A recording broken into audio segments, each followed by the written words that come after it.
Junior, ebigenda maaso biwulira. Osirize byatulinze live tuka omusajja kakolera yivu. Kino kifuru figa Bujjingo ya kituma kirali. Bamujinga ko keketa okukolo kalyange. Ate musumba na yabiri. Omusumba tabirimu. Yasindika bali batu. Kifurungu. Solo tisiye. Yeye. Siva mu kubira wano Bujjingo.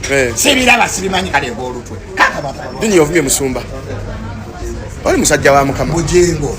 Tebagenda kweyambisa TV. Batuvumenga ya batuma. I don't want to do that man. Anya wandika script ya gunje. Bujjingo ya batuma. Batuvume. Ate Bujjingo akoze bubi nnyo because buli jomma ni tuli ku team ya mune Bujjingo. Bujjingo yafuna ebizibu tatange namu defending. Nali ku graduation yange Bujjingo namuyita. Ne Bujjingo musajja ali kulafute talina mukwano. Ndukubidde wa sibiba bade sibiraba mbuli obulira njiri Bujjingo. Oli mukambwe. Ono mwala fulu figure. Tasula kutwepankira. Ono yali awusigala nga tusoma. Nechiri chisengo ngotwe siyanga. Kabaliga. Sengo kabaliga. Sina ubina business maze bwingi. Famanya na kisineke ebinyi. Omunye. Alwala tezo nziku yobwongo. Kaza mukungulira. Njafuba papa Yesu bwali. Katika nkubire dala Bujjingo. Bujjingo alimekutamna kunepa. Bagambe ekyenyanja kivunda mutwe kale ogwe mutwe. Tufuma TV ya mulemo okumanija. Era mukubidwa nga Bujjingo mvumira. Kwachire chwala chifuru figure. Chochirowuza ati Bujjingo yatuzala tujamuolereza. Nise Bujjingo ni mukwano gono principle. Sine chikubiteze je wa Bujjingo.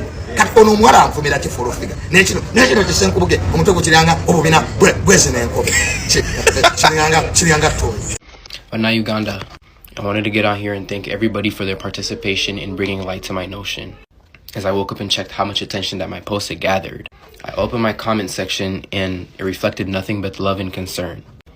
I'm happy to see that, contrary to popular belief, people see how much I respect and love my father and wish nothing but the best for him. I want to thank everybody on board and everybody that continues to bring light to the issue that I presented, an issue that is more prevalent than my father himself. Thanks to everybody, my father is getting the help he needs. We're not quite there yet, but we're making big steps towards the main goal. And thanks to you guys breaking the internet, we're making bigger steps than we've ever made in I don't even know how long. This just goes to show how much power the Ugandan people have in their hands as a consensus. I want to thank you guys because you may not know yet, but you may be saving my father's life. And as a son, I want to formally thank you guys. My father has been my hero since I was a child. I've always looked up to him, and I've wanted to be him for as long as I can remember.